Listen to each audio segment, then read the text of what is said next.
ഇന്നുണ്ടല്ലോ മാമിയുടെയും മാമാരെയും wedding anniversary ആയിരുന്നേ. അപ്പം ഞാനൊരു സർപ്രൈസായിട്ട് ഒരു കേക്ക് കട്ടിംഗ് ഒക്കെ പ്ലാൻ ചെയ്തിട്ടുണ്ടായിരുന്നു. നോമ്പായിരുന്നുകൊണ്ട് രാത്രിയാണ് കേക്ക് കട്ട് ചെയ്തിട്ടുണ്ടായിരുന്നത്.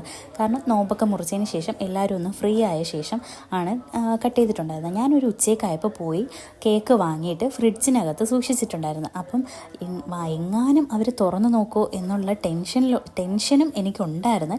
പക്ഷേ എന്തായാലും തുറന്നു നോക്കിയില്ലായിരുന്നു കേട്ടോ.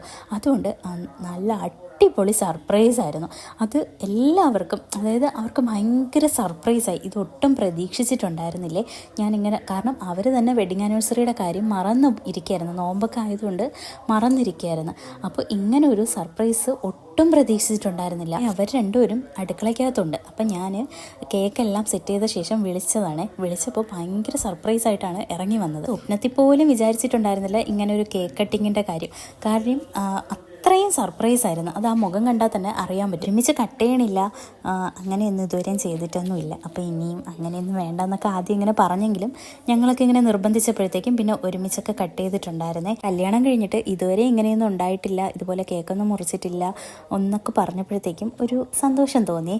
നമുക്കങ്ങനെയൊക്കെ ചെയ്യാൻ പറ്റിയതിൽ തന്നെ ഭയങ്കര ഒരു സന്തോഷം തോന്നി.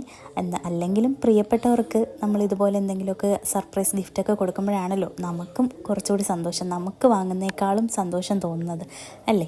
എന്തായാലും എല്ലാവരും ഒന്ന് ഹാപ്പി വെഡ്ഡിങ് ആനിവേഴ്സറി എന്നൊന്ന് കമൻറ്റ് ചെയ്തേക്കണം കേട്ടോ. വീഡിയോ ഇഷ്ടപ്പെട്ടാൽ മാത്രം.